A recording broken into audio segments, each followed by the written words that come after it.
Actually, yeah, so we'll kind of get into it in a minute.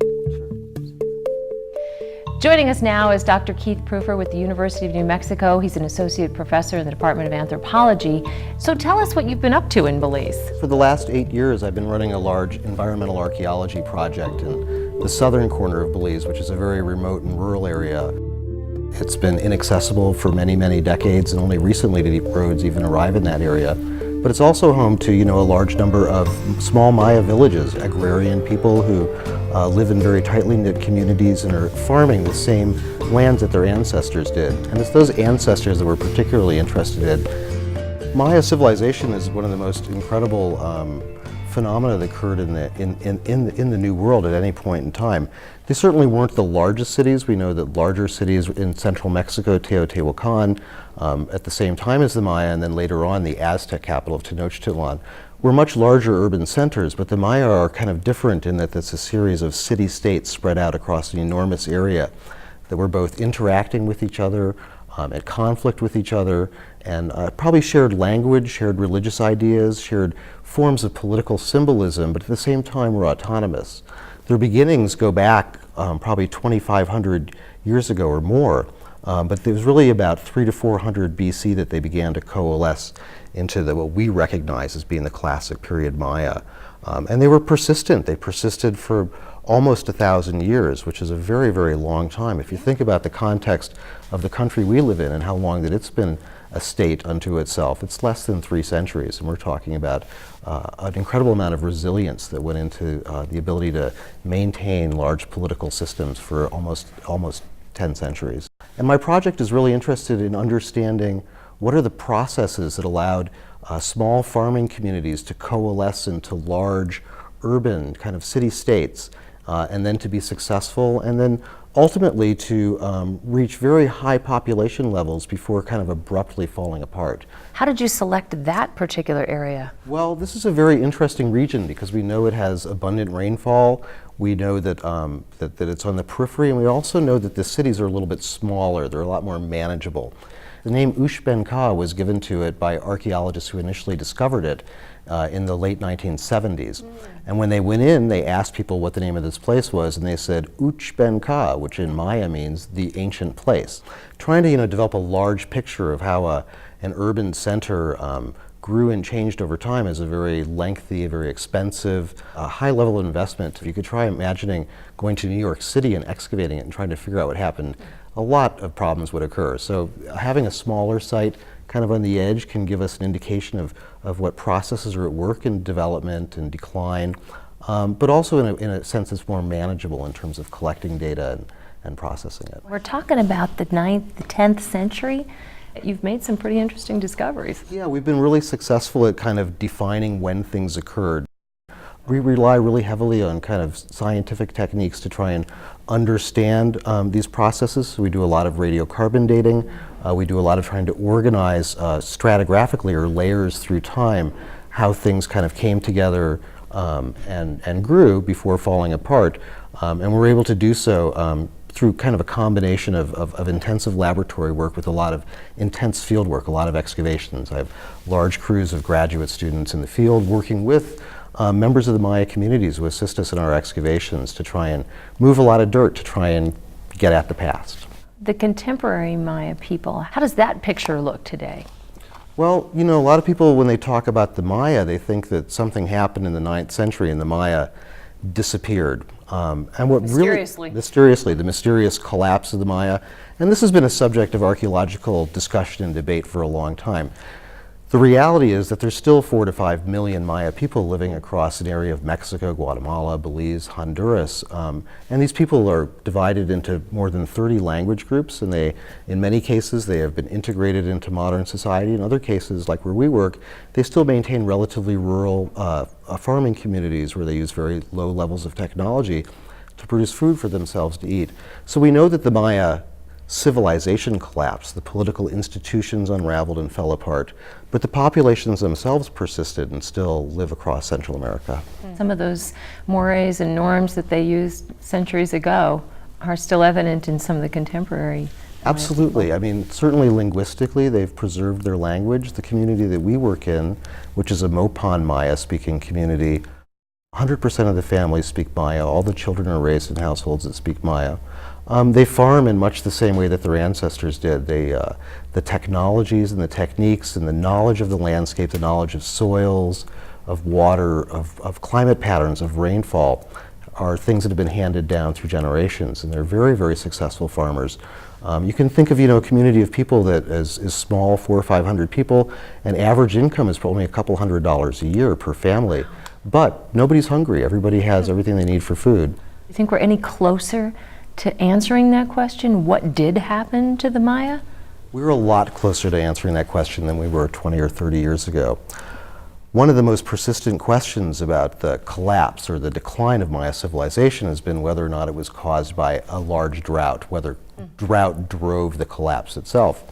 And there's always been a couple of camps, one that says that drought was a major factor, and others that say that this was a civilization that became very unstable. There's a lot of lessons we can draw for ourselves from this. Think of a large civilization of people with elites or rulers, economic elites and political elites who are extracting more and more from the population, populations that are growing and putting pressure on their own landscapes, their agricultural landscapes. And you create a system that becomes very fragile and is subject to pulses, sometimes negative pulses, depressions or recessions that it can occur as things become more unstable and people become more unhappy. We now really look at it as probably being some combination of instability from within the society itself, endemic warfare between competing political systems, and this was probably given a little nudge by what is obviously climate change that occurred at the time. We know that the climate played a role in terms of that there was a downturn in precipitation starting in around the 7th century, and it seems to have driven an already fragile system kind of over the top. The technology you're using, the LIDAR, is that, does that sort of support the theory that climate change was indeed a big factor? The LIDAR actually just gives us more of a snapshot of what the environment probably looked like then and looks like now. LIDAR is a technology that employs radars essentially flying in an airplane to take images of the ground and allow us to peel away the vegetation so we can see the bare earth. Previously, in order to find parts of the ruin, whether it was central parts or smaller households in the countryside, we would have to hack through the jungle with machetes, find these buildings, and then map them in. LIDAR peels away the vegetation from the surface for us and allows us to have a glimpse of everything. It's been really, really helpful for understanding the degree to which people in the past modified their landscapes. So we know that as these cities evolved, as these cities grew, elites built large buildings, temples, palaces, other types of structures that kind of showed their power and authority within the community. And to do that, they altered their landscape tremendously. They moved hundreds of thousands, if not millions, of cubic yards of soil. They transported huge numbers of rocks for buildings. And the LIDAR really allows us to get a glimpse of how that worked, how that landscape was altered, how much it's changed in the past, and to be able to identify the extent and size of the site itself. And how do you use that data to identify this? Essentially, we look for patterns. We have images that show the landscape itself with all the vegetation on it. When we remove it, we can see the individual structures themselves. We can see the arrangements of households in the landscape. And we can then go in and excavate these households and begin to determine, did this start as a village in one small place, then expand outwards? Were elites centered in one place? Were they more dispersed across the landscape? Were they? You can really do that with the LIDAR? We can use the LIDAR as see the the structures? Wow. Yeah, we can see them individually. That's and amazing. it's really an amazing technology that's just been introduced to archaeology in the last few years and has now taken off like wildfire. What actual discoveries have you made?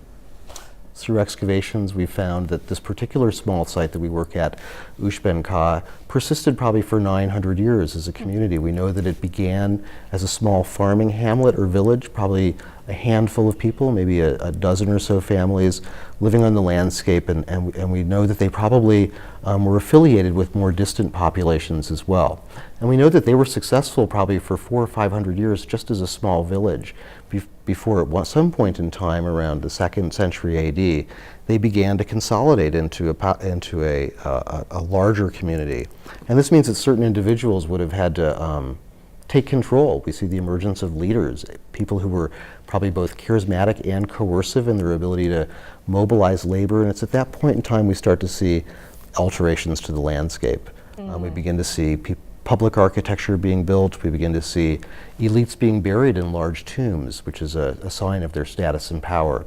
And we also begin to see a period of success as populations began to expand, more households appeared in the landscape, and Ushbenka clearly became a regional center at that point and probably an important trading partner for other nearby communities. And you've been sharing that with the Maya. We're one of a handful of projects that actually work within a Maya community. So the ancient remains of Ushbenka, the ancient city itself, which probably at one time housed between 10 and 15,000 people, is now located right in the smack in the middle of a small Maya farming community. So we employ people from the community to help us in the excavations. We share with them, but we also develop educational programs we put forth in the schools. My collaborators and I have built curriculum around environmental and cultural heritage that allows us to bring some of our discoveries not only to adults but also to children within these communities, because obviously moving forward, these children will be the ones making decisions both about their own communities and about their landscape, but also likely the future of the ruins themselves. And what about the future? What do you think the future holds for this kind of research? I think this type of collaborative research that involves both scientists from geology, climatology, archaeology, but also ethnography and applied anthropology in terms of education is really the future of where the field is going to have to go. I think we have to both collaborate with the communities that we work in, but also make our data, our findings understandable to people whose past we're exploring. People do want to know what we find, and they are curious. Wow. That is pretty interesting. It's neat too that you might actually be encouraging some of the descendants of that population that you're doing the research on to kind of keep it going. We hope that, in the future that people will utilize these cultural resources that they have in their midst, both to strengthen their own communities, but also to help with their own economic development. Of course, for Americans and for people from all over the world, they're drawn to Central America to visit these ruins, and they become kind of sources of income for small communities in terms of development that can occur around ecotourism. And there's a new type of ecotourism that's up and coming, which has to do as much with cultural sensitivity to the modern landscape itself as well as to the past, because of course the present is just a continuation of this long history that's occurred in this region. How do we learn as we go into the future from the past? So how did you personally get into this? What drew you to this kind of research? Well, I've always been fascinated by complex systems and complex societies, and I've been an archaeologist for many, many years. What really drives my interest in this kind of work is the parallels that we can draw between how ancient civilizations interacted with their landscapes, how they developed, how they were resilient to changes that occurred within their own populations and with the ecosystems they lived, and what this means for modern societies. We face today many of the same problems, food scarcity. How do we produce enough food to feed growing populations? How do we deal with many people living together in small areas? How do we deal with political and economic systems that can be very exploitive? And how do we do so in the context of changing environments and changing climate? Wow, so you really think that for something from the 9th or 10th century, the way that they dealt with it could actually have an impact on the way we do that today? Sure, I think there's a lot of lessons we can draw from the past. The advantage of archaeology for exploring the past is that we can see the whole picture. We can see how Ushbenka started as a very small community, how it consolidated into a larger political entity, how populations grew, how leaders became more exploitive, and ultimately how things fell apart for them, how the state that they had disintegrated. Not the population persisted, but the political system fell apart. We can see the big picture, and I think that this can give us examples and lessons we can use to face our own problems today. Thank you so much, Dr. Prover. That was really interesting. Great, thank you.